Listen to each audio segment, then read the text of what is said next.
Una mà omnipotent protegeix el Palau Nacional dels llamps i les tempestes. Aquesta història va passar aquí.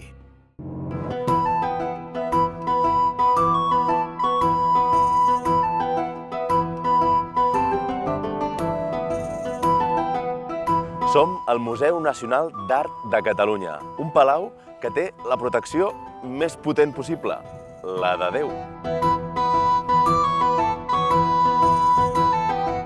Al Palau Nacional, construït per l'exposició de 1929, s'hi conserva actualment la millor col·lecció d'art romànic del món i, segurament, l'obra mestra, la joia de la corona, és el conjunt de les pintures murals de Sant Climent de Taüll, amb el famós Crist jutge de l'Apocalipsi. El que poca gent sap és que al capdamunt d'aquest palau, en una zona relativament amagada, hi ha un element discret, petit, que justament rendeix homenatge a aquesta obra mestra del museu.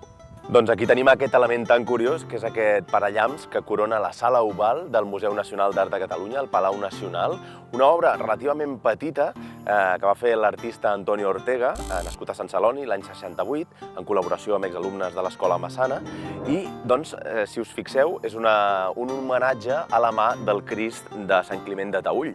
Què hi fa aquí, la mà de Déu, cobrint la coberta del museu?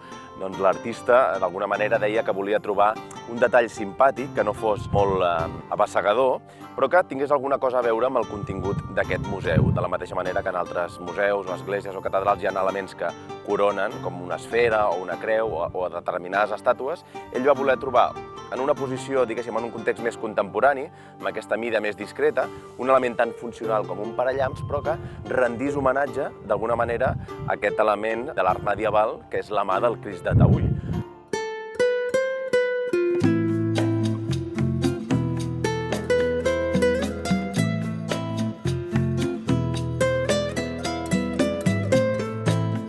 Recordem també la importància de les mans en l'art romànic, són absolutament importants. De fet, en el conjunt de Sant Climent de Taüll no només tenim la mà beneint del Crist apocalíptic, que és la que aquí veiem homenatjada, sinó que a la part superior d'aquest conjunt, que segurament és el més important i el més famós del museu i de tot el romànic català, també tenim la Dextera Domini, que és aquesta mà que apareix sola, la mà de Déu, envoltada en un cercle, també en aquest senyal de benedicció.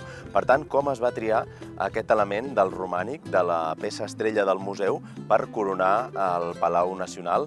Va ser l'any 2021 quan l'artista Antonio Ortega va decidir dissenyar un element tan funcional com aquest, un parallamps, inspirant-se en una de les obres del museu. Tot plegat va sorgir d'unes llargues converses amb qui era el cap de museografia, en Lluís Alabern, i van voler buscar això, una intervenció que fos discreta, que no fos allò una cosa molt espectacular, però que pogués ser identificable. Per qui pugés aquí i s'hi fixés, veiés que això clarament està inspirat en l'obra mestra del museu.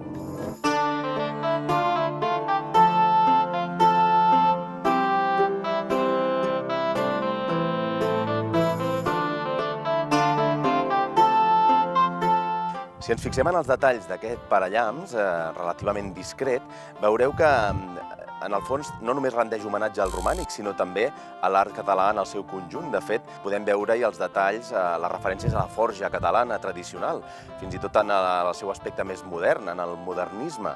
Ens podem fixar en que aquestes anelles irregulars que decoren l'interior de la mà ens poden recordar, per exemple, les portes de forja de la Pedrera d'Antoni Gaudí. Per tant, hi ha tot aquest homenatge global a l'art català, d'alguna manera, des de l'edat mitjana fins al modernisme. Aquest element diví que remata el Palau Nacional no és l'única referència a Sant Pere del Vaticà, perquè, de fet, el propi conjunt del Palau Nacional, construït per l'exposició de 1929, està inspirat en les cúpules de Sant Pere del Vaticà i, de fet, és una mena de pastitx arquitectònic on també hi trobem referències, per exemple, a l'art xurrigueresc o a les torres de Santiago de Compostel·la. Per tant, ja ho veieu, si mai ve una tempesta a Barcelona, el Palau estarà ben protegit amb la mà de Déu.